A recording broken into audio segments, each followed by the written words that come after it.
Bismillahirrahmanirrahim. Assalamualaikum warahmatullahi wabarakatuh, teman-teman sekalian. Tadi kita udah bahas tentang salah satu keterampilan soft skill ya. Yang kita bahas yang pertama tadi adalah tentang critical kecepatan berpikir ya. Jadi kita nggak boleh lalot ya. Harus gercep. Harus gercep. Kemudian yang kedua adalah menyelesaikan masalah. Jadi kita harus tahu menyelesaikan masalah. Jadi salah satu cara supaya kita bisa menyelesaikan masalah adalah kita harus selalu mencoba. Jadi kalau satu cara belum bisa, kita coba lagi. Ya, satu cara. Nah, kenapa? Karena ya kita nggak mungkin kalau biasanya selalu dicontohkan dalam sebuah problem solving itu kita tidak mungkin melakukan satu penanganan yang tidak sesuai dengan permasalahannya. Walaupun kadang orang menganggap itu akan lebih kuat gitu ya. Betul. Jadi kita harus pas dengan apa yang kita lakukan. Contoh sederhana adalah laki-laki itu kan biasanya tumbuh kumis jenggot ya. Nah itu cara menyelesaikan masalahnya juga bermacam-macam kan? Betul. Jadi kalau tidak mungkin itu kita menyelesaikan masalah untuk memotong sesuatu kan banyak. Bisa pakai pisau, bisa pakai silet, bisa pakai gergaji, bisa pakai parang gitu ya. Nah, ini salah satu contoh bahwa untuk memotong itu alatnya banyak. Sehingga kita harus menyesuaikan alat yang cocok untuk masalahnya. Jadi kalau kita hanya ingin mencukur kumis, tidak perlu kita menggunakan alat yang besar. Mungkin juga pakai parang. Ya. Atau dengan menggunakan apalagi yang keras itu ya, nggak mungkin. Tapi cukup dengan silet. Atau alat cukur yang lain. Itu ada satu kunci menerapkan salah satu cara bagaimana menyelesaikan masalah itu, penerapannya harus sesuai dengan masalah yang kita hadapi. Ya. Dan skill ini sangat dibutuhkan. Kenapa? Karena kita tidak bisa melakukan apapun tanpa komunikasi. Betul. Makanya komunikasi itu dibagi dua. Ada namanya komunikasi verbal dan komunikasi non-verbal. Verbal itu adalah apa yang kita ucapkan lewat kata-kata. Nah, tapi yang non-verbal itu banyak. Ya, kita melihat seseorang kemudian kita membuang muka itu udah komunikasi juga. Nah, kemudian tertawa itu komunikasi juga walaupun tidak ada kata-katanya. Betul. Ya, kemudian muka kita cemberut itu juga bahasa juga, komunikasi juga. Makanya kita harus hati-hati. Kenapa? Karena bahkan menurut penelitian itu komunikasi nonverbal itu lebih dominan daripada yang verbal. Jadi Anda kata-katanya manis, tapi wajahnya cemberut. Nah, itu manisnya hilang. Jadi banyak jadi itu macam-macam yang mengenai. Nah, nanti kalau Alan sama Arif mau belajar tentang komunikasi, kupas secara detail ya. Komunikasi itu memang sangat dibutuhkan dalam sebuah pekerjaan. Betul. Mulai dari memilih kalimat dan lain itu sangat diperlukan. Ya. Jadi intinya komunikasi itu sangat diperlukan. Betul. Nah, kita harus tahu kapan kita harus bicara, kapan kita harus mendengarkan. Nah, itu namanya adalah kemampuan berkomunikasi. Jadi kan biasa, pintar sekali tuh bicara. Padahal bicaranya tidak akan banyak berdampak. Kenapa? Karena dia terlalu banyak bicara. Padahal kita dalam berkomunikasi juga ada waktunya kita harus mendengar. Nah, makanya ada namanya the power of listening. Jadi kemampuan mendengar itu sangat memengaruhi keberhasilan komunikasi kita.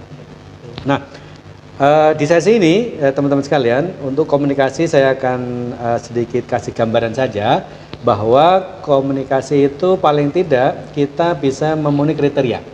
Ya. Yang pertama, kalau kita menyampaikan komunikasi, yang pertama itu memang harus lengkap. Betul. Ya, jangan menyampaikan atau menerima, itu kita juga harus sama-sama lengkapnya. Jadi kalau kita melakukan sesuatu sebelum informasinya lengkap, jangan dilakukan. Saya kasih contoh. Ya, saya ketemu Alan, saya bilang, Alan bisa minta tolong ambilkan baju saya di mobil. Nah, tanpa menunggu kelengkapan informasi saya, Alan langsung bilang, siapa? Lari keluar kantor, luar ruangan. Sampai di luar ruangan kebingungan. Mobilnya yang mana? Bajunya yang mana?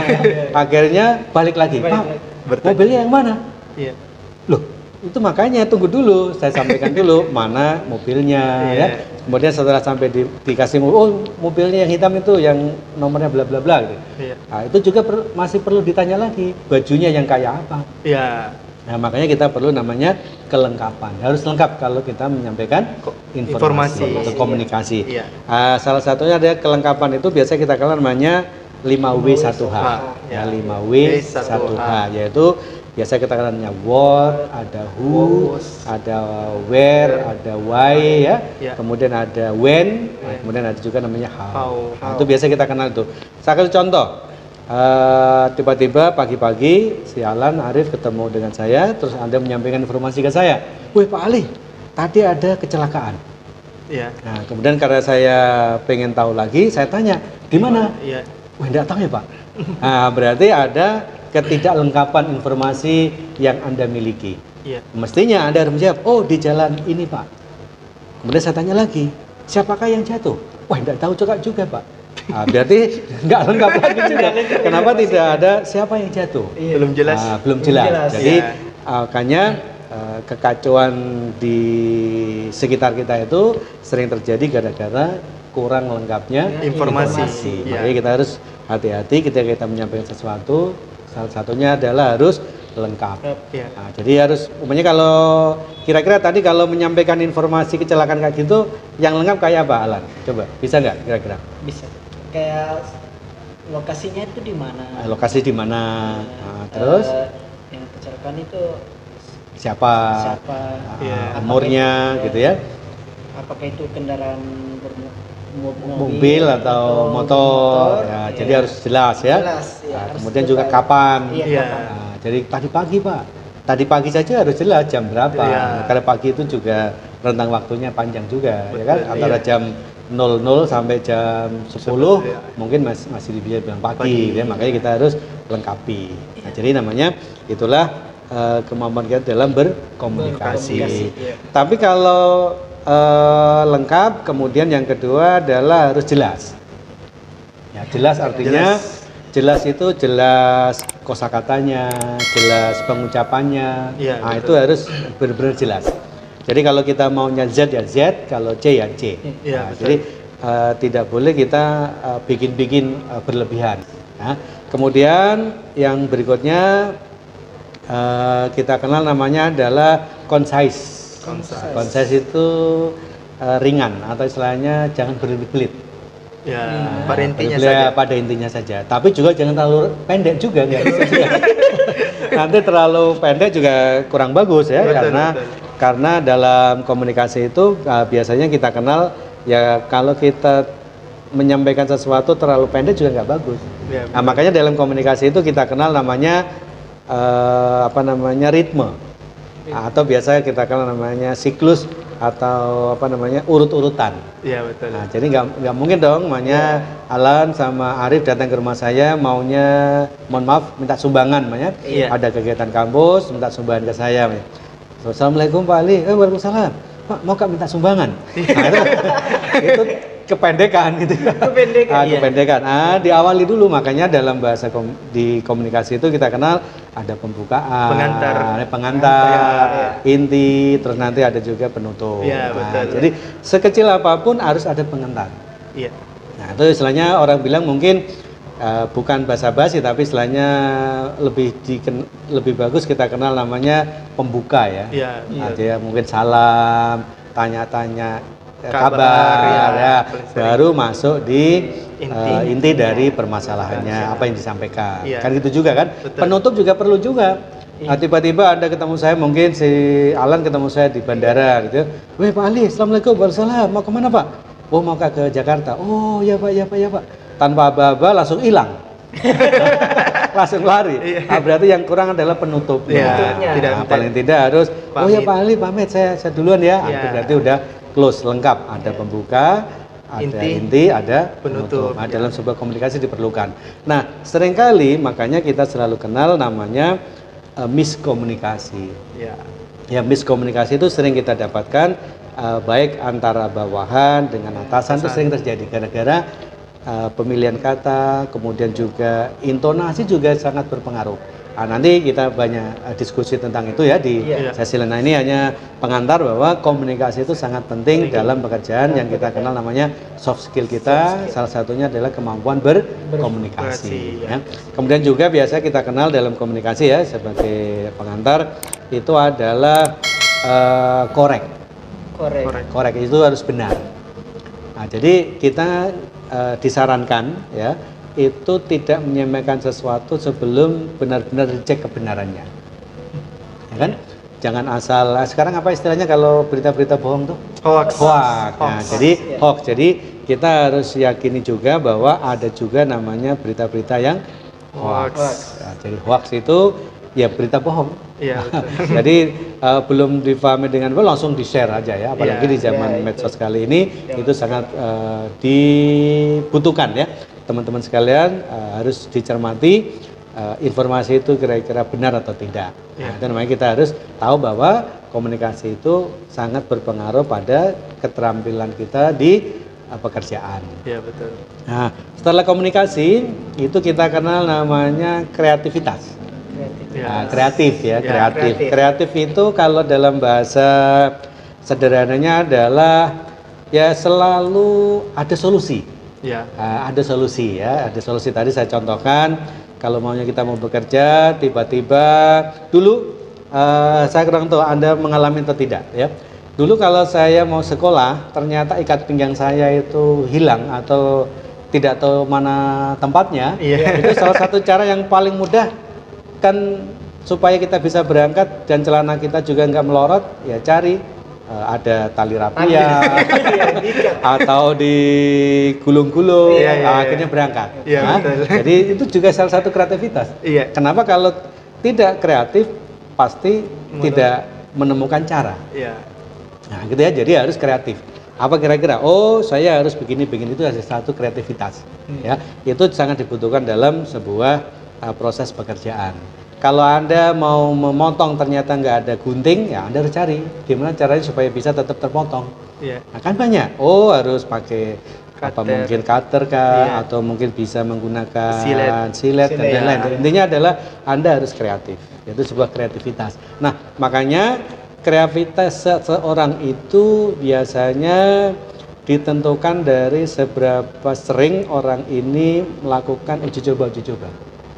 Ya, ini saja saya kira ini juga muncul dari sebuah kreativitas. Nah, dulu yang namanya donat, ya yang kita kenal itu mungkin ya yang polos ya, kemudian paling ditaburi gula-gula ya. Nah, sekarang ya, kemudian sudah dikasih namanya topping ya, ada apa ini? Strawberry, coklat, macam-macam ya. Jadi butuh namanya sebuah kreativitas.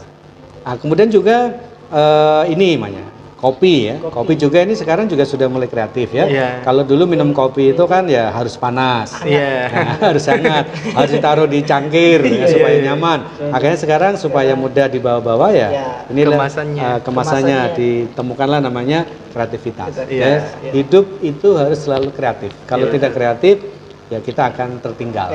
Nah, jadi itu makanya kreatif diperlukan. Nah, jadi ada berapa tadi sudah? Sudah 4 ya? Nah, jadi sudah ada 4 yaitu mulai dari critical thinking, problem solving, komunikasi, dan keempat adalah kreativitas. Jadi kreativitasnya harus diasah terus-menerus ya, tidak boleh kita mati akal. Nah, itu nggak boleh kita. Jadi makanya selalu always on ya. Artinya itu selalu ada cara. Nah, jadi saya kira orang-orang tua kita dulu dengan kearifan lokalnya itu sangat kreatif betul. Ya, kalau kita coba cermati cara mereka bekerja ya, kemudian cara mereka menemukan cara yang lebih efektif, itu juga sangat ditentukan dari kreativitas mereka. Jadi orang-orang tua kita sangat kreatif. Ya, nah, kita harus lebih kreatif lagi, kreatif ya. Tentunya dalam kreativitas sifatnya positif ya. Nggak boleh. Jadi kita harus tetap kreatif ya. Itulah salah satu kunci supaya kita dalam bekerja itu benar-benar menghasilkan yang maksimal. Jadi harus kreatif, tidak boleh tidak kreatif. Apapun itu. Ya. Nah, yang terakhir di sesi kita ini adalah kolaborasi. Jadi kolaborasi itu kita harus bisa bekerja sama dengan orang lain. Nah, jadi kalau kita punya pekerjaan itu adalah harus juga didelegasikan. Kapan harus diberikan orang lain? Kapan juga harus dikerjakan sama-sama orang lain? Karena tidak mungkin kita bisa mengerjakannya sendirian. Nah, contohnya kalau di sebuah layanan ya, jadi ada bagian yang menerima pesanan. Namanya setelah ada yang menerima pesanan itu disampaikanlah di bagian produksi. Setelah diselesaikan oleh bagian produksi, diberikanlah ke bagian penjualan. Ke penjualan, kemudian karena bagian penjualan untuk diantar diserahkanlah ke kurir. Di kurir kemudian nanti diantarlah ke pembeli, ke konsumen. Konsumen memberi uang, diterima oleh kurir, kurir akhirnya dikasih lagi kepada penerima pesanan. Kemudian penerima pesanan diarahkan lagi ke keuangan. Jadi ada rantai pekerjaan yang harus dikerjakan secara kolaboratif. Tidak bisa kita mengerjakan sesuatunya sendirian. Prinsipnya adalah bagaimana kita harus bisa berkolaborasi dengan orang lain. Nah, intinya apa? Yaitu kita harus bisa kalau dalam pekerjaan adalah bagaimana kita bisa selalu menyatu lah. Nah, kita itu kadang kan dalam sebuah pekerjaan itu kan kita mengandalkan teman juga. Jadi perusahaan ini tidak akan mendapatkan omset yang besar kalau bagian penerima pesanannya nggak bagus, customer service-nya nggak bagus, makanya customer service-nya mukanya cemberut terus. Nah, berarti yang konsumen yang datang akan pulang nggak jadi belanja. Kenapa? Karena customer service-nya selalu cemberut. Begitu juga customer service-nya senyum terus. Ya, pesanan banyak. Ternyata bagian produksinya memble. Bagian produksinya kerjanya asal-asalan. Nah, kemudian dikasihlah ke konsumen, konsumennya pasti komplain. Nah, akhirnya cuma satu kali belanja. Kenapa? Karena hasilnya tidak maksimal, memuaskan. Makanya kolaborasi itu penting. Jadi tidak boleh kita saling menyalahkan ya. Kita kan nggak bisa, oh ini gara-gara ini Pak, ini nggak bisa. Jadi semua itu menjadi satu kesatuan di mana kita harus benar-benar melakukan satu pekerjaan itu dengan kolaboratif. Ya, jadi intinya adalah kita harus bisa bekerja sama dengan semua yang ada di perusahaan itu.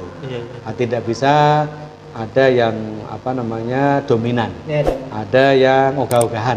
Nah, pokoknya ketika pekerjaan itu bisa jalan dengan baik kalau semuanya bisa berkolaborasi.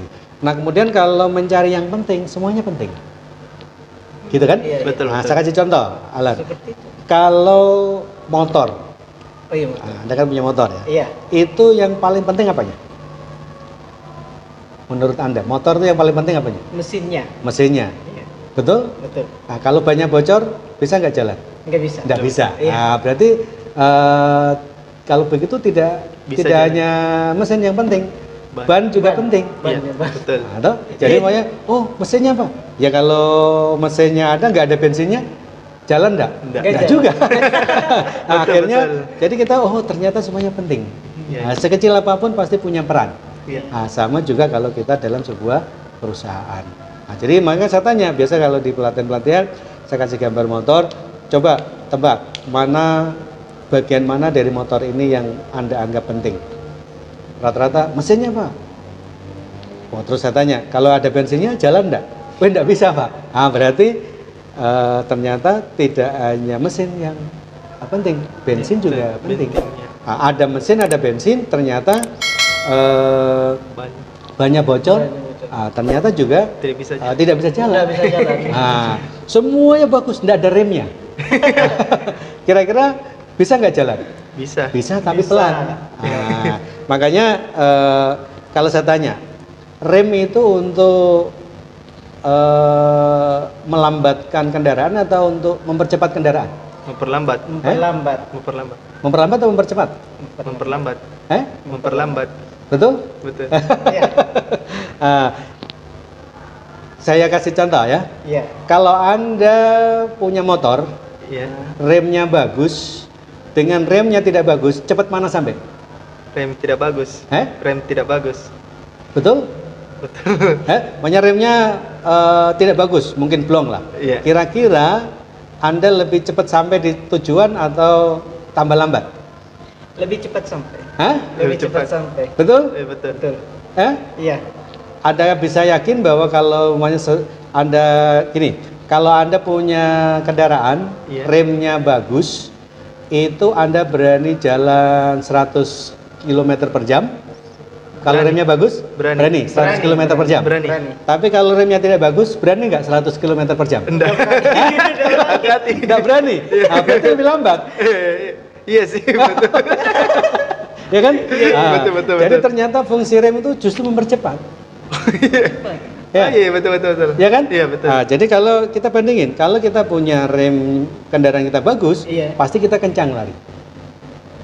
Iya, Ya kan? Betul. Karena nanti kalau ada apa di rem, langsung berhenti toh. Nah, coba kalau Anda punya kendaraan, remnya tidak bagus, pasti pelan-pelan. Nah, berarti kalau gitu rem itu untuk mempercepat. Loh, jadi rem itu, itu adalah fungsinya untuk mempercepat, begitu ya? Betul. Untuk mempercepat laju kendaraan, gitu ya. Nah, itu kayak gitu. Jadi tergantung dari bagaimana kita menyikapi ya istrinya ya, menyikapi sampai dari kolaborasi ya. Jadi antara rem, mesin, roda, bensin itu adalah satu kesatuan. Jadi tidak ada yang paling penting. Jadi semuanya penting. Jadi kalau mana yang penting ini dari motor ini semuanya penting, Pak. Gitu ya. Jadi lampu apa ini penting karena tidak ada lampu juga nggak bisa jalan kalau malam. Jadi mengurangi fungsi dari kendaraan itu. Nah, makanya kita anggap bahwa sesuatu itu semuanya penting. Begitu juga dalam kantor ya di perusahaan itu juga memiliki satu kesatuan di mana orang-orang di dalamnya itu memiliki peran yang sama, yaitu sama-sama penting. Nah, itulah teman-teman sekalian bahwa dalam pekerjaan kita juga dibutuhkan namanya tadi yang kita kenal namanya soft skill, ya, yaitu dimulai dari apa tadi, Alan? Critical thinking skill, ya, kemudian problem solving skill, ya, kemudian ada communication skill, and creativity skill ya. Kemudian yang kelima adalah kolaborasi. Itu sangat penting. Nah, masih banyak teman-teman sekalian sobat vokasi yang memantau di channel ini. Dan nanti dalam sesi berikutnya kita akan coba paparkan kembali hal-hal lain ya.